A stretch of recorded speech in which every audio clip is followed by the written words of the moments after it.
Good morning, everybody. My name is Dave Finale, and this is Real Estate Talk TGIF. As you can see, it's episode 285, 282 weeks in a row, and we have the greatest of real estate people on every week, and we have for over 5 years.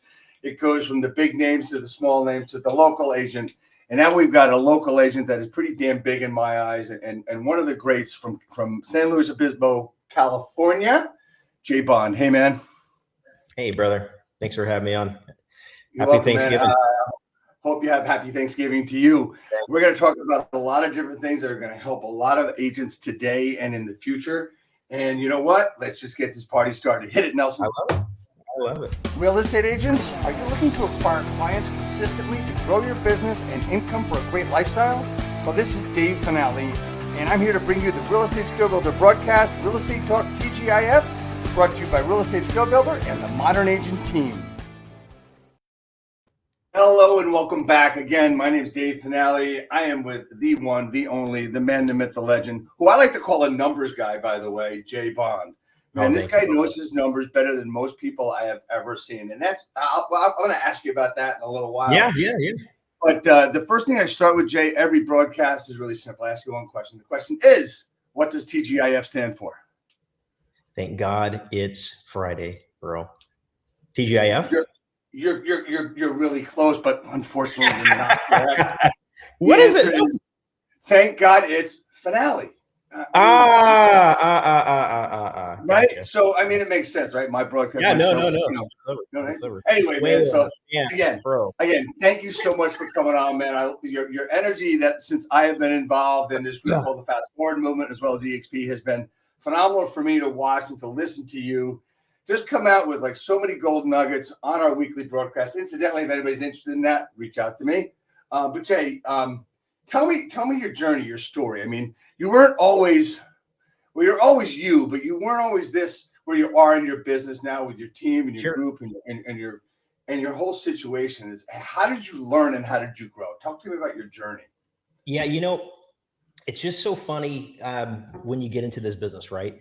And you're bright-eyed, you're bushy-tailed, you're full of piss and vinegar, and you're ready to rock and roll.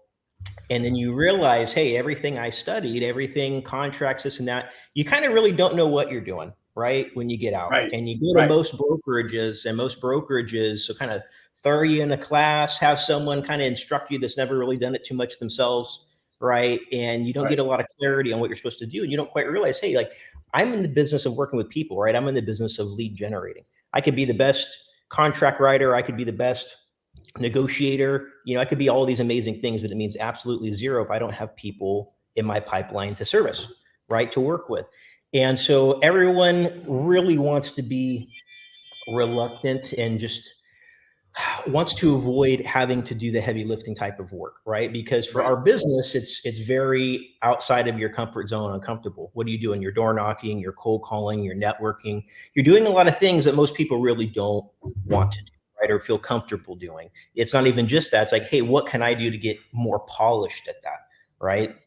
And so when you start doing, like for me, for example, I had saved up money from the industry that I was in and tried to transition out. Right. And when I did so, I exhausted my budget within 6 months. And why? Because I'm buying leads. I was buying Zillow leads, Realtor.com leads. I'm looking for this silver bullet. And here I am, 2 months later, calling Realtor.com, hassling their salespeople. I talked to this lead 5 times. They haven't bought or sold, blah, blah, blah. So I didn't realize, hey, these people could be a year or two out from having a serious conversation. And so I didn't need to apply money I didn't have to try to sustain a budget that I couldn't sustain. Right. And I ended up fizzling out. And so a lot of agents, when they come into this business, they underestimate the barriers of entry, right? How much rejection you have to tolerate and deal with, but also the expense. And that's the biggest thing. And so for me, after a year of that, floundering, saved up money, tried to jump back in the same way, floundered again. And this is when I really decided, hey, I want to work with a business coach because clearly I need some directive, right? And when I chatted with them, they said, hey, I remember our first call, he just said, you know what? The coach I was working with at the time, nice gentleman from the Bay Area. And he said, hey, it's not so much your lack of effort per se. You're just doing this when you really just need to go like this, right? You need to go straight streamline, and stop writing checks for things you can't afford. Why don't you start doing more sweat equity stuff, right? Stuff that takes time and energy, Right. and diligence, and tenacity, but also is super hyper profitable because, you're not going to exhaust yourself, and it gives you a foundation to kind of build on. And so it clicked, and I just said, you know what, I'm going to go out and I'm going to hit hard every day. I'm going to cold call every day. I'm going to door knock every day. And I just doubled down. I mean, I remember like Christmas time, like at the same time of year, and I just be door knocking until it was dark out, trying to come up with any excuse I can, to try to be knocking on their door. Right. And I ended up getting a couple pops that way. And it was amazing once it finally clicked. And when that mindset shift happened was really when I just said, hey, because I was so frustrated for 2 years of just floundering.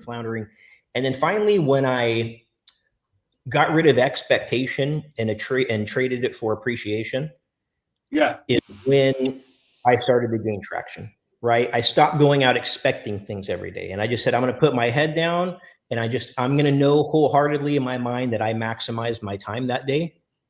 And I'm going to let the universe kind of take it from there. And sure enough, when I maximized my output, right, my frequency, all of a sudden I started increasing the opportunities.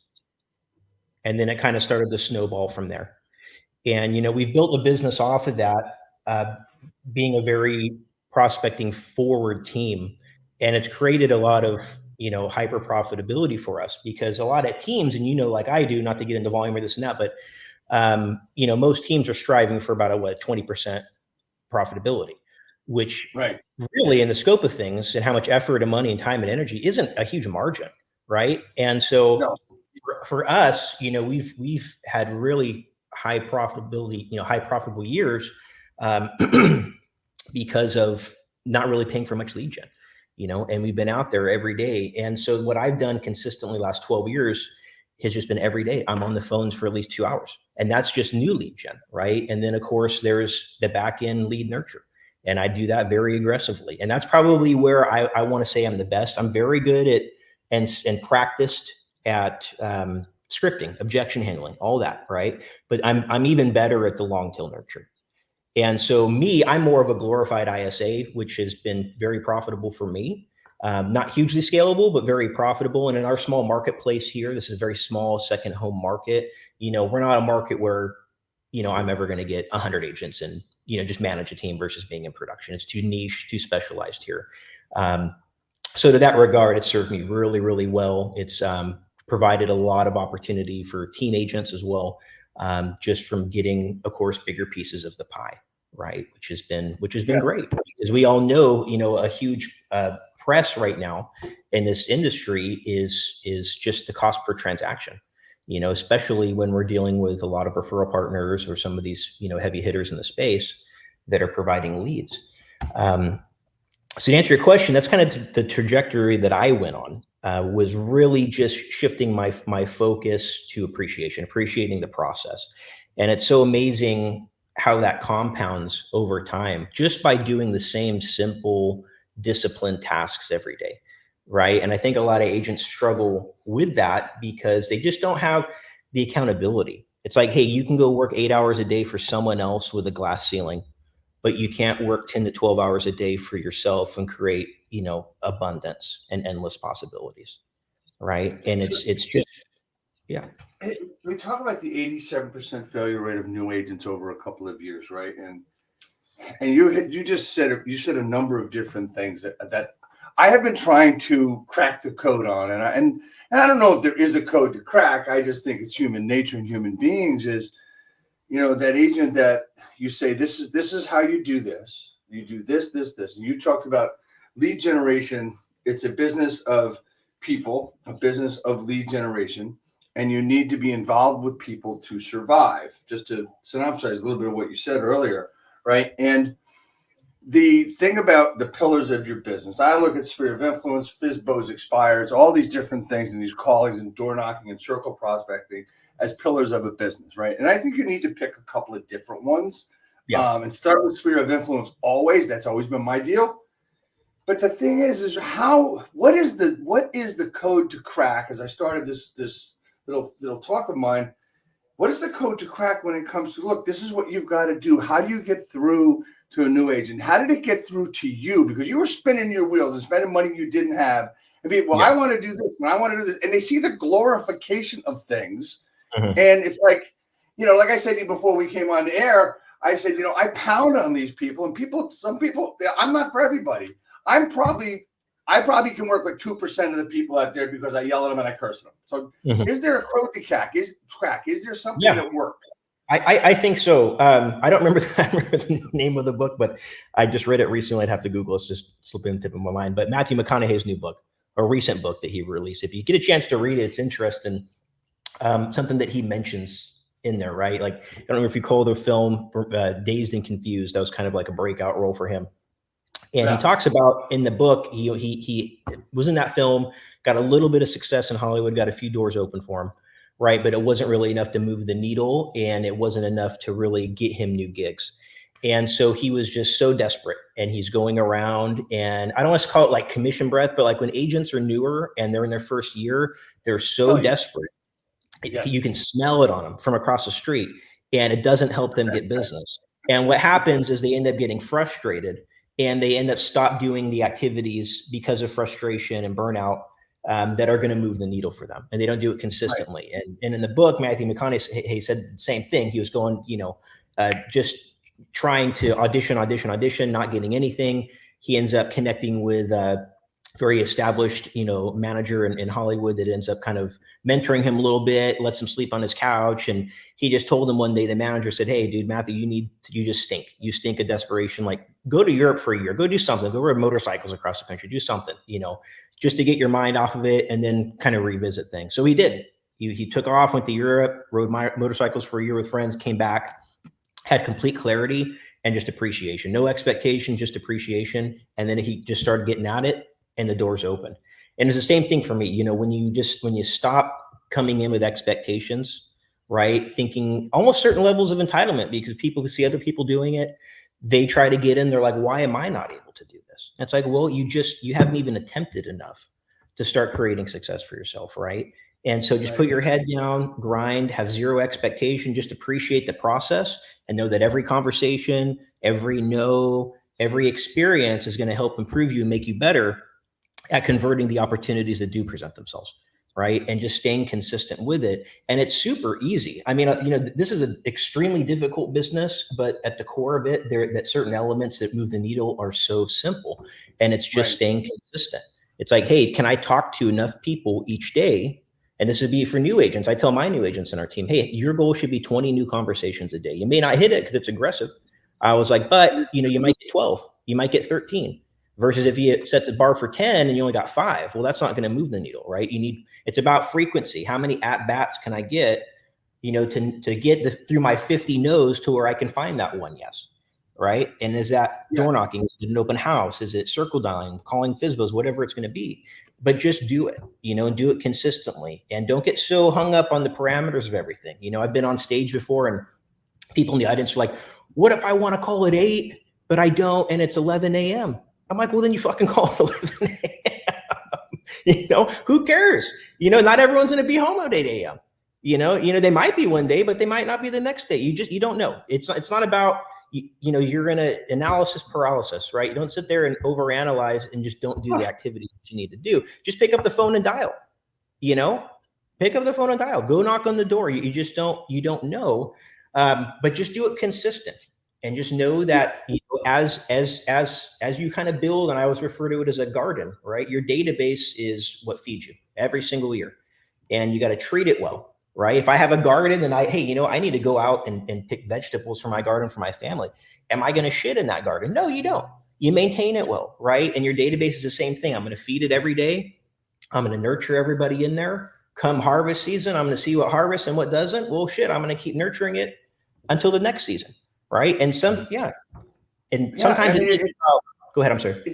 No, it's just a matter of nurture. I mean, you look at that, you look at the word farm, why people farm is because you're going to reap the benefits. You're going to sow the seeds. You're going to get, that's the whole thing it's doing it over and over. I know Brian Danny calls it repetitious boredom, where this is your schedule every day. Like I always tell people, let me look at your calendar and I'll give you an idea of what kind of money you're going to make next year. Right. Yeah. And the reason for that, Jay, is that if you've got prospecting in your day every day, and a lot of people, I don't want to live by a calendar. Well, okay, so I don't know what business you're in, but I'm living by it, right? Mm-hmm. That's going to be me, and that's what's worked for me. I don't know if it's worked for you. I'm pretty sure it has. And, you know, to have it scheduled, and when people say, what time is best, whatever time you call. You know, it's like, what's the best CRM, the one you're going to use? Yeah, there are there better times than others because of studies? Sure there are. But do I really give a shit about them? No, I don't, because if it's in my thing to call 9 to 12 or 8 to 11 or whatever it is, there are reasons to call. Personally, I'm a proponent of calling as early as possible in the morning because they're not pissed off from the day of not getting calls on their house as they're FISBOing it, right? So that's another way to look at it. Talk to me a little bit about, you know, this prospecting, this lead generation of what you've done from the beginning to where you started to become successful with your mindset. Because I know that your mindset is really, really important, because there's the fear of making the call. There's the rejection. There's that hard thing of picking up and making that first call, right? What gets you over the hump? Of getting in, I would say, you know, my background, without getting too in depth in it, you know, was difficult growing up, and my early 20s, first part of my 30s, et cetera. And so not going back to how I spent the first half of my life is what motivates me to continue moving forward, right? And continue doing what I know I need to do. And now it's been so many years of having success that, you know, you become accustomed to it, and it moves the needle. And now it's fun. You know, I like building things. I like winning. I think it's good. I like teaching people how to win, you know, because when you win, everyone wins, right? Because everyone involved in that has won.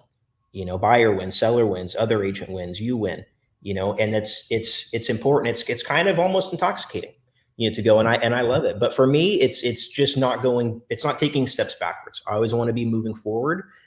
Sometimes it keeps me up at night, you know, thinking about it, that I need to get after it, you know, and that's how I've always been. You know, I prospect 6 days a week, Monday through Saturday. I have for over a decade, you know, and I'm not complaining about not having business going on right now. You know, we're always very listing heavy, and that's a great way leading with listings. You know, it helps build a lot of leverage in your business and attract more and more opportunities. And we've done that really well.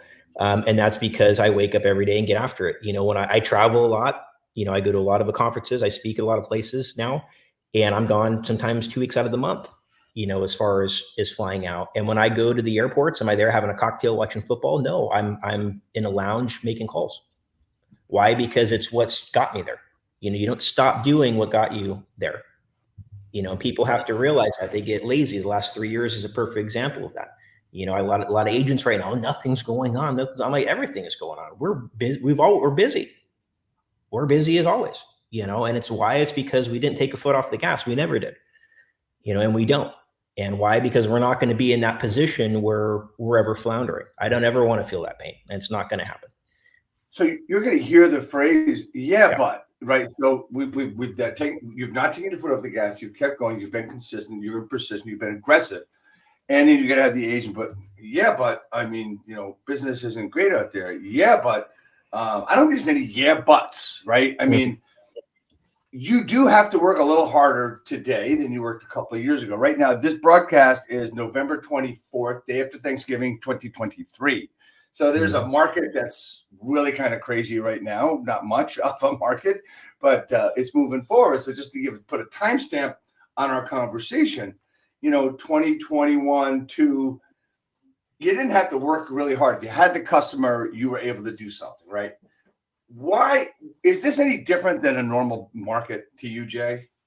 This market that we're in right now? Yeah.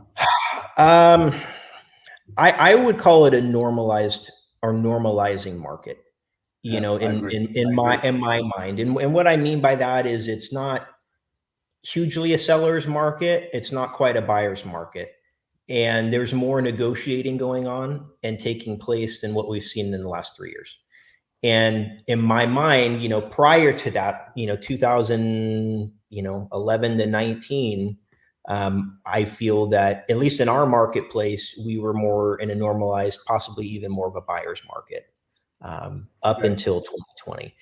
And that was because of an abundance of inventory. There was just a lot of inventory, and it was taking longer for product to move, and buyers had too many options. And so fast forward, now we're in a market still right now with, less than a month's inventory. Demand is still remaining pretty consistent. Values aren't rising, but they're also haven't really dropped. They dropped a little bit when rates went up last year, but they've actually held pretty firm. And I think it's just because of the lack of inventory. And again, a lot more negotiating going on. Sellers still kind of having unrealistic expectations on, property values still. People don't quite realize, because they see the jump, this and that, but just how hyperinflated the market got. And, people have to know that that's not quite realistic, or sustainable. And so to that regard, yeah, I would say it's a normal market. Negotiating's taking place, which again was something that didn't happen before.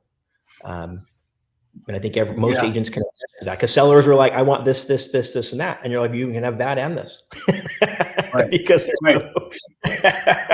there's no inventory, Now sellers are like, oh, we want our house, we want this. And the buyers are like, really? How about this? So there's a lot, so I would say that's more normalization that's settled in this past year and a half. What's really funny is that word normal, you can define that for a real estate market, and typically it means 1 to 3% appreciation, 9 to 120 days to sell a house. And you have about, 3 to 6 months of inventory. What's normalizing, I think, about what you're saying, and to support that fact, is that you've got more negotiations. You've got a lot of homes that are on the market and not selling in 3 days or 3 hours or 3 seconds, right? So there's a lot, and here's the other thing, Jay. The entire country is not the same. Correct. I mean, there's places all over the country in the United States that it might be turning into a buyer's market, and and to us, what that means is exactly what you said: the normalization of what we're doing in our regular day in our business, which means we've got to work just as hard, but a lot harder over the past couple of years.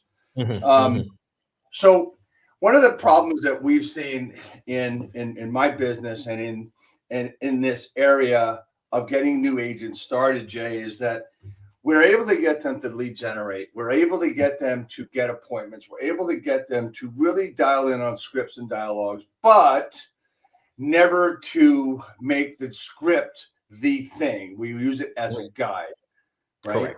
Correct. So as we move forward, the problem is the conversion part of it, right?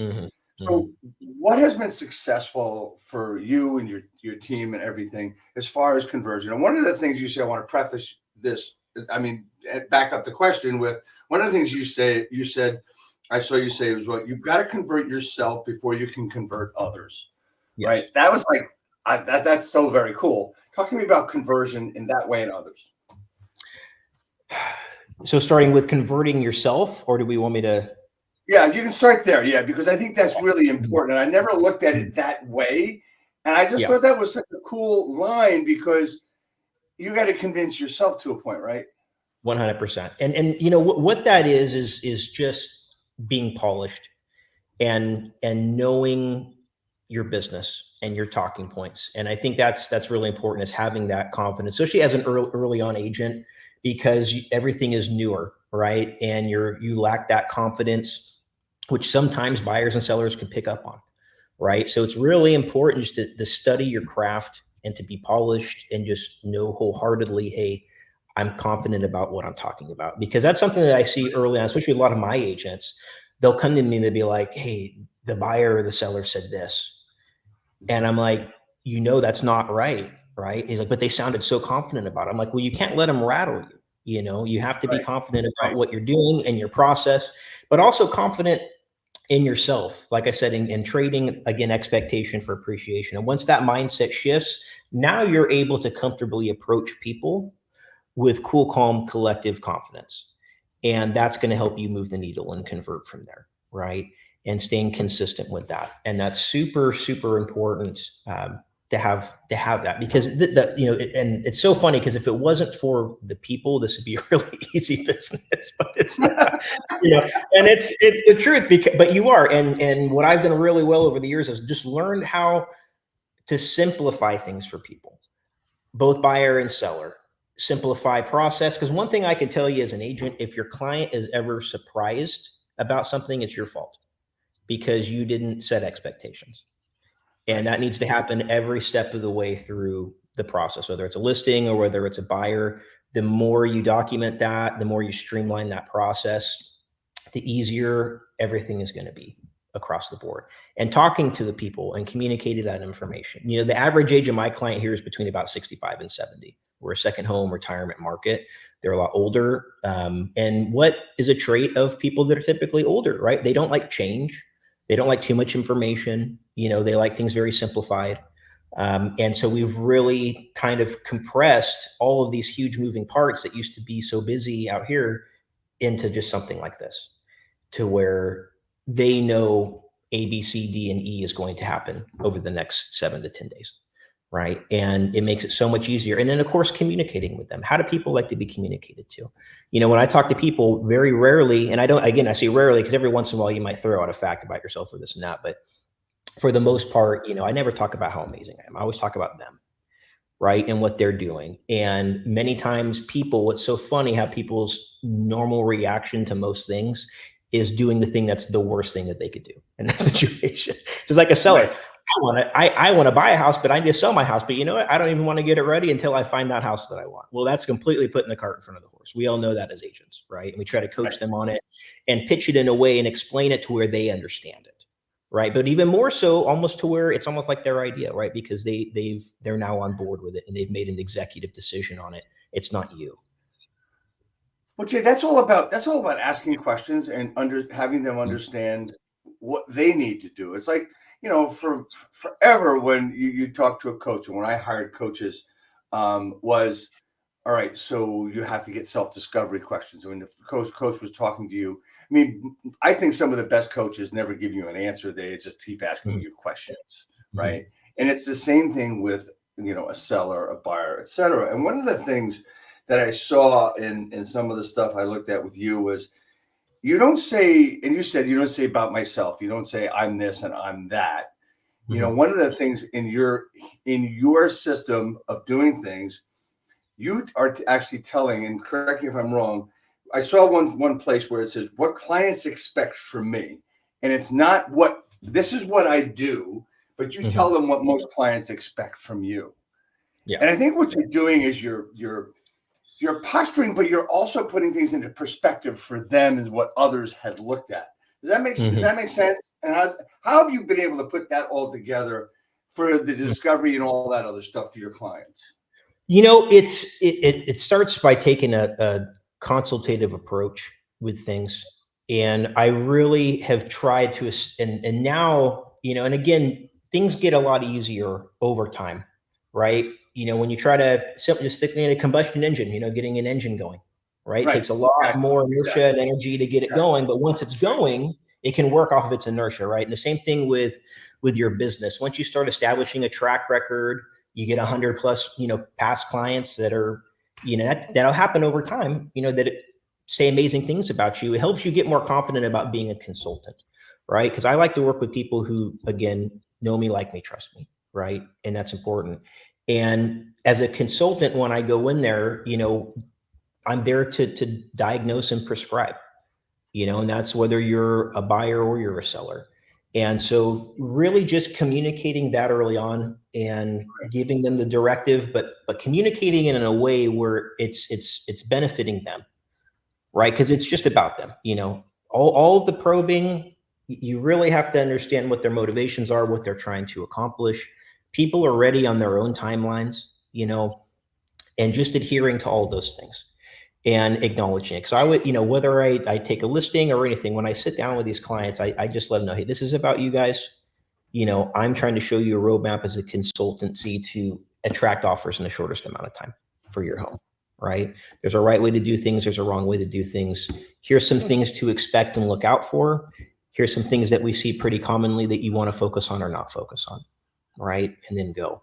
And for the most part, I mean, they're on board and people see that. And I think they appreciate it when you don't pull punches, when you're very upfront with them, especially with sellers, when I tell them, hey, this is a range that I can expect for your home. And here's why. I see so many agents right now that are creating, I don't want to say they're intentionally creating false expectations on a lot of things, especially pricing, but I think that they're catering to it and pacifying it. And it's not helping them move the needle. I'm going to ask for a price reduction in a month. Will you kind of help me come up with this price to begin with? Right. Why didn't we set that expectation early on, right? And what does that do? It drags out the process. The listing sits longer. The seller is more frustrated. The agent's now more stressed out and frustrated. And I have so many agents coming to me right now, and they're like, what kind of advertise? What's your social media game plan? What's this, and that? And I said, you know what? Let's stop perpetuating concepts with a seller that we know wholeheartedly is not going to move the needle. Do you think the house isn't selling because you didn't put it in the LA Times? Do you think the house isn't selling because you didn't do this or that? No, it's not selling because you didn't implement the right pricing strategy, right? And it's super important that you communicate that early on with your client, right? And set that expectation. And that's just an example of many, many things. Same thing with a buyer. If they're buying a resale home, I set that preface early on in our buyer consult. Hey, you know what? We're not getting a new home. A repair request is just that. It's a request. It's not a demand. Right. And we have to know that we want to narrow down requests to health and safety items. We're not going to focus on cosmetic things like buying a used car. There might be a few dings in the door, but does the engine turn over? Do the brakes work? Do the wipers work? Well, then that's what we're really caring about. Right. Same thing with buying a house. And that way, when that repair request comes, they're not unrealistic on what they can get and what they can't get, and they appreciate that. This what you've just been talking about is really important for new agents, for experienced agents to look at, because it's a process to learn through that contract, which you just talked about, right? And it's a request. It's this, it's that. And a lot of people say, well, I got to have this and I got to have that. Well, the question is, you have to understand that you're buying a used car, right? Yeah. The engine works. This is good. This is that. This has the age in it. You know what you're buying to a point. Yes, there are hidden things, but having them understand, and it's all through questions and everything else. You talked a little bit about social media. Is there a piece of your marketing program that is heavy on social or light on social? Where does it sit? Because everybody talks about, well, I know I got to get out there and do more social. And they want to live on social media. Sure. Personally, I'm there a lot, but I don't think you live on it. Let's expand on that, Dave, real quick. Are we talking for lead generating? Are we talking for brand awareness? Are we talking like, hey, how do I advertise a listing on a social campaign, or promoting yourself as an agent via social? No, we're talking about lead generation and promotion for yourself. On there. Absolutely. So that's what we're talking about. A lot of agents think that's all they need to do, and they're waiting for it, sitting on their ass waiting for it. Go ahead. Sure. And, I really am glad that we touched base on this topic, because this is something that I've talked to some of my agents about recently, and that I try to really drill down on people. Consistency is great. As an agent, I would encourage you doing a couple reels a day, a couple posts a day, story posts, showing property, writing contracts, doing anything business related, just to perpetuate awareness for your services and what you're doing. Always do that. And over time, and again, this is a long tail play, if you do that consistently every single day, or at least 5 days a week, right, for 6, 12, 24, 36 months, you will get a couple of deals here and there from it. Someone will slide into your DMs and say, oh, hey, I was thinking of buying. Hey, I'm thinking of selling. This and that. Why? Because people who know you, like you, and trust you are going to see you consistently posting about you being in the business. And that's an easy way over time to carve out a couple of deals a year for yourself, right? But don't hang your hat on that. Too many agents are leaning on that, trying to be social media stars. And if you actually look at their numbers, you realize they don't sell anything. And it's because they're too busy focusing on doing the wrong activities, right? And that's not what you want to do. What I see here, I'll tell you this right now. I would never post on social media ever again. And I would still rather cold call and door knock above any of those things. If I had to pick between them, it's what I would do. If I had to pick one or the other. Why? Because I know whether I have social media or not, if I door knock or cold call, I'm going to generate business. more business than I'm going to get from social media, without a doubt. So let me ask you this question though. Okay, so but you have a reputation in your market, right? You've been in your market 11 years. You know the area better than you know the back of your hand, right? But what about that new agent that doesn't have that reputation, that they call somebody and they get an appointment and their social media doesn't reflect what they are because they haven't gotten around to fixing it yet? Is there a difference there, Jay? Or is it something that someone needs to pick and choose what they're going to do? No, I mean, I think that from a holistic standpoint, you need to do it all, without a doubt. But if I had to tell you that day, hey, did you make your calls or did you post your reel on Instagram? I'd rather that you made your calls, because I agree. That's gonna move the needle. And again, certain things are deviate per marketplace. My marketplace is older. Most of the average agents here are 50 years old. That's the average age of the agent here. They're older. Some of them are more active on social media than others, but a lot of them have a zero presence, and they've been here doing business for 30, 40 years and still do consistent business. And they haven't posted maybe ever, and it's, so again, it just, but that's my marketplace. You might be in a younger demographic market where, you're catering to people who are, early 30s and they're always on social media. Well, hey, maybe you generate a little bit more than we would hear per se. But I would still challenge you, and I still feel confident from doing this long enough, saying that I would rather you make your calls and your knocks and your follow-up than sit there and worry about how your hair looked on your Instagram reel and why that took 2 hours of your day to shoot a 30-second reel. Like it's shit. I gotta tell you, one of the things I tell people, I have always told them, I've been doing video for 15, 16 years, man. So to me, it's nothing. I can go off the cuff, and now I'm getting lazy where I actually write a script, and it's not lazy. It's just a different way. Sure. I've evolved, right? But I tell people, do the video and post it. Don't even look at it. Yeah. People like perfection. Yeah. That's not 2 minutes. That's not 2 minutes rather than 2 hours. He said, I had to bring that out.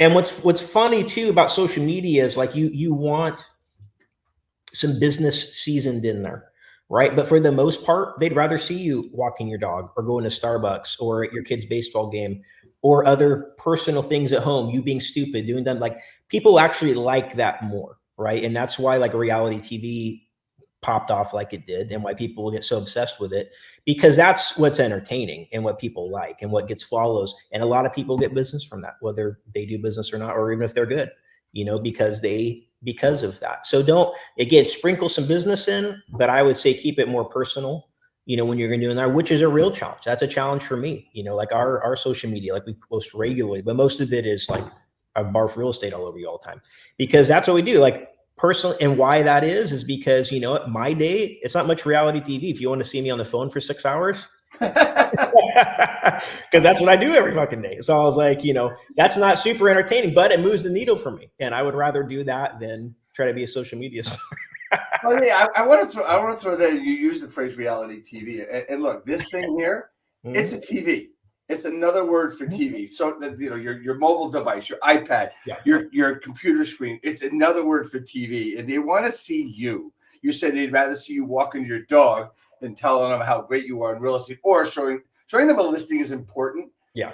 Doing things that others aren't doing. Find out what's different, and that will move the needle a bit more. Yeah. But for me, social media, when you're doing what you're doing, Jay, social media for you is a verification of you are who you say you are. Sure. Right? 100%. No, 100%. It is. It's an online, what do you call yourself? I don't want to say self-application resume. There we go. It's an online resume, right? For what you're doing, social proof, consistency.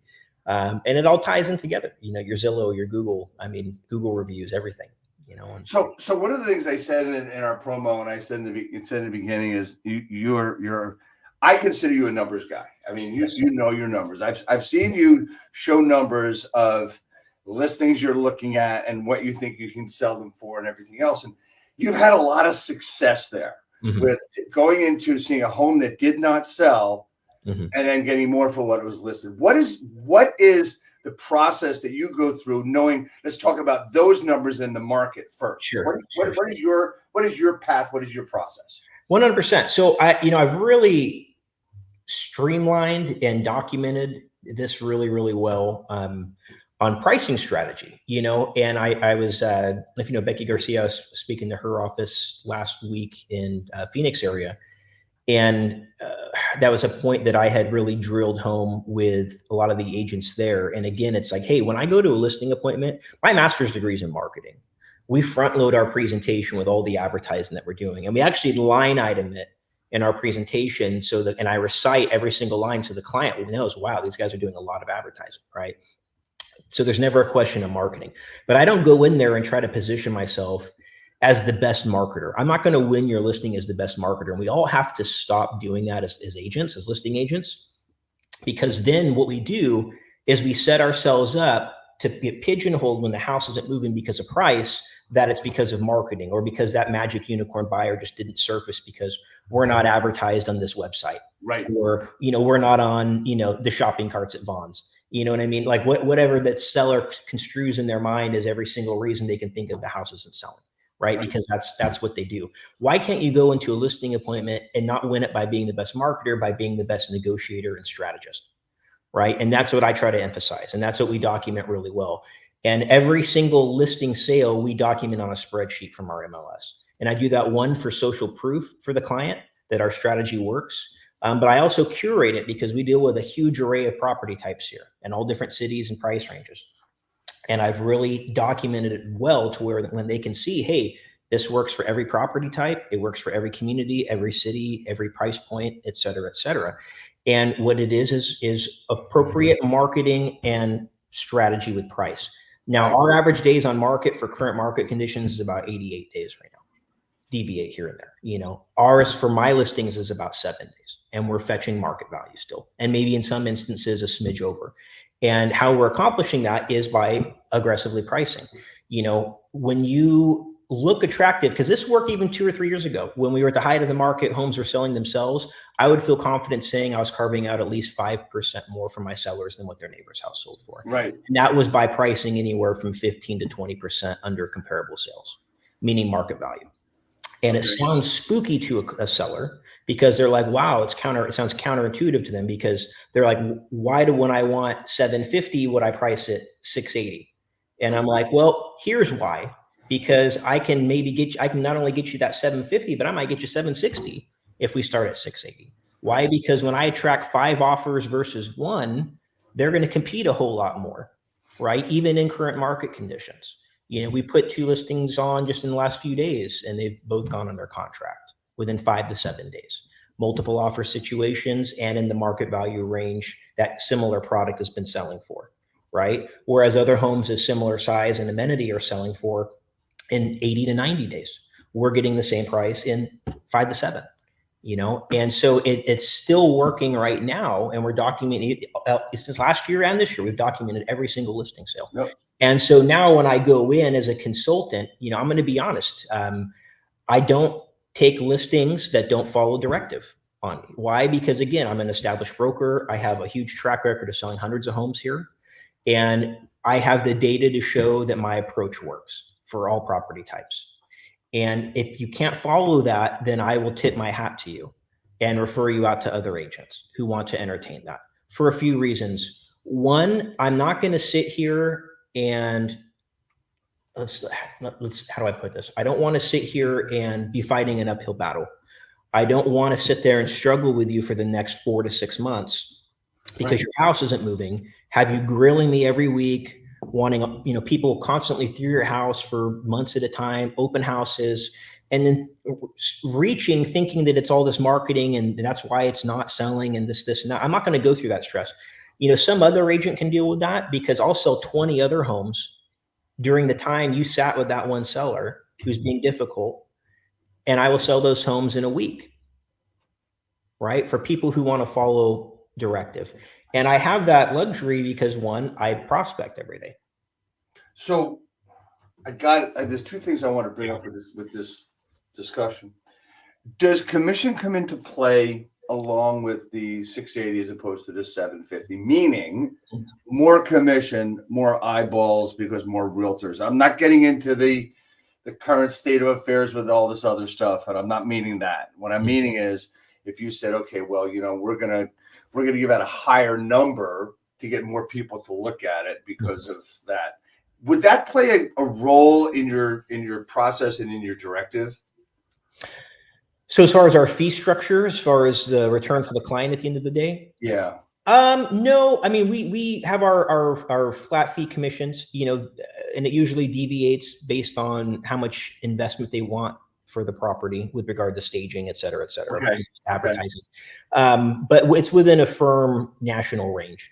And so it doesn't deviate if it's above and beyond. I mean, of course, we get paid at a higher, you know, rate of return because, you know, 5 or 6% times a higher sale price clearly is more money than at a lower price. But I want to make sure I'm answering your question correctly. Yeah, I mean, a lot of times there are people out there that would say, "Well, we want to be able to pay better to the outside agent to get them more interested in your home." Oh, gotcha. Yeah, right. I mean, I always encourage offering something fair to cooperating brokers. You know, usually the run of the mill for this market's about 5%, so we always give 2.5% to a buyer's agent, without a doubt, because again, you know, it's important that everyone feels incentivized, right? Right. And this is not, I don't want anybody to think that we're talking about setting rates or anything. It's just what the market will bear. And, sure, you know, it's not the sellers, it's basically us as listing agents, you know, deciding, okay, this is what we want to do and what are the best advantage for our seller, because that's where we're at. We're worried about our seller and how we can get their home sold. So you talked about the 750 to the 680. Okay. Yeah. Obviously, we're in a market today that is a bit different than many have seen in a very, very, very long time. Will this work, and will this pricing structure and this pricing directive work in a different type of market as we move forward in our real estate life and business and industry? I think it's going to work in any market environment. And why that is now is we've documented every sale the last 4 years, every listing sale. And it works and it works. It worked at the height of the market when homes were moving with a lot of ease. And it's worked over the last almost 2 years now where the market has been slower because of interest rates. And so we've time tested it. Now, instead of getting 16 offers like we did 3 years ago, 2.5 years ago, you know, now we might get 3 to 5, but it's still creating the environment that we need to watch price get bid up within a week and go to market value range. And so it's still executing and performing. So I feel confident in saying it's the best pricing strategy in any market environment, without a doubt. Right? Because at the end of the day, and I always tell people this, and I've seen it because we deal with a lot of properties that have been listed before. And so I can tell you, you can't price a property too low. You can price it too high and just sit there, but you can't price it too low, because all you're going to do on the open market is attract buyers, and buyers dictate value. You know, I don't determine value. Neither does the seller. Buyers are the market, you know, and the market's going to dictate. And if we're meant to get more, we will get more. If similar product is selling for a certain range and we're more attractive, well, guess what? It's going to get bid up to that range. Because buyers are smart. As we talk about this process and this directive and this strategy, you know, one of the things that I'm always going to hear when we talk about this similar strategy is, well, what happens if it backfires? What happens if they don't get what you say they're going to get? Or what do you do? Okay. Absolutely. It really doesn't ever happen. You know, every once in a while, like, for example, I had a listing recently where they were in a tough situation. They bought a year ago. Market's very similar. They bought a VA. So they had no money down. They made some improvements cosmetically to the property, but not real improvements that are going to, you know, get a 10x return, you know, on it. And they were priced very high. And so when I met with them, I just said, hey, because of the improvements, we have a narrow shot at getting you X amount. Now, again, it's very narrow. We'll see if we have that good window of operating, right? And we did it. And market tells me it's probably right around what they paid for it 12 months ago, which I wasn't super surprised by. But I set that expectation with them of saying, hey, you know, there's worst case scenario, market values have stagnated this past year since you bought. You might just get what you paid for it, which means you'd have to sell short. Or best case, they see the cosmetic improvements you've made, it shoots it up 80K, right? And we get into a range where we can get you out from under it. You won't make any money, but you won't have to short sell.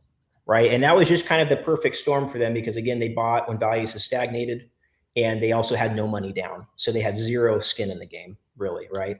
So that didn't pan out. But I had a feeling it was a shot, right? A shot in the dark. Right. But other times too, like we deal with a lot of, because again, I'm here in wine country. We have beaches here. I deal with a lot of property types, you know, a mobile home on 50 acres we've dealt with, you know what I mean? Several times properties like that. How do you value that? You know, well, I can tell you this. I know when I go out the next surrounding 5 miles, I see a nicer property that sold for X, very clearly, we're not going to get what they got. Then I can see a lesser property and say, well, clearly we're going to get more than what these guys got. So I think we're probably somewhere in this range. But because of that, let's scale it down a little bit just to be extra safe. Just because I know buyers are going to dictate, we just need offers so we can see how the market's going to speak for itself, right? And then draw it out. 100%, because we don't set the price. As you said, the buyer sets the price. And when we put something on the market is going to react to what we've done. Marketing is one thing, price is completely different, right? We're coming up on time, man. I want to thank you so much for being on today. I'm going to ask you a really, really important question. There's agents that are right now, we're at the end of November in 2023, that are going to make a decision whether they're going to continue in this business or they're going to move forward, or they're going to move forward with something else, right? Let's face it. I mean, it's gotten tougher. We know that. There's been more agents than, come into business than we've seen before. What would be your suggestion and your directive to them to whether they want to get out or get in, if they're ready to put more into it? Sure. I would tell people that they need to toughen up, and it's important, because whether you want to be a musician, an actor, real estate agent, very different arenas. But the point I'm making is that you're not going to be successful in anything unless you put in the work. Right. And if you want abundance, if you have goals, if you want to experience things from an exponential level, then what you need to do is you need to just toughen up and do the work and show up every day. Right. Because it's easy to cave and quit and go slide back into mediocre activities with mediocre return. And as we're all seeing in the crunch worldwide right now, that, those people are suffering, and what you need to do is not be afraid to chase your dreams, chase your goals, get after it, and be hungry and appreciate the process. That's all I can tell people. So if you want to go back to being a barista, whatever you're doing before, go right ahead. We all need great baristas out there. But if you want to change your life and the people around you, then I would say be a leader, put foot on the gas, grind it out, stay consistent, keep your frequency up, because it can be done. And once you start doing it, it starts making more sense. Right. And one last thing I have to say on this is surround yourself with people that are doing it at a high level, because what that shows you is what the possibilities are. When I started attending conferences early in this business, I had been kind of like peeking into ecosystems, but not really delving in. And once I did, I was around successful, self-made, self-motivated people. And it just builds the confidence and the mindset of what you can do. And then you realize, holy shit, I can do absolutely anything that I want to do in this world. Yeah. Such great advice, man. Thank you so much. And to come up with real gratitude time of year and the holidays and everything. I want to thank you for coming on. And I just one other question for you before we finish. Is what can I do to help you, Jay Vaughn, grow your business?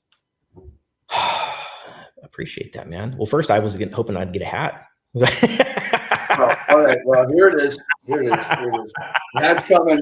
Yes, that's coming. No question. Let's start there, bro. Let's do a hat. No, I love it, bro. I'm sure I'll think of something. So whatever it is, man. I will be there for you. Need something from me? I'm going to be there. Everybody, look. Next week we've got another great guest. We've got Corinne DeFilippis from Florida, one of the top 1% agent there. We're going to talk about how she does things differently. She comes highly recommended from different coaches we've had on this broadcast, including Hoss Pratt. So Corinne is going to be on next week. If you guys are looking to get in touch with Jay, we've got his Instagram on, we've got his email address, his website floating on the bottom there. And I want to thank everybody. This broadcast, by the way, is brought to you by njheroesprogram.com, which is all about helping heroes in the state of New Jersey. If you want to know if you're a hero, you qualify, please go to njheroesprogram.com. And that's really it, man. That's a wrap. I want to thank you so much for coming on again, Jay. Please stay on for a minute as we tighten everything up. And thanks again, everybody. We'll see you next week. Hit it, Nelson.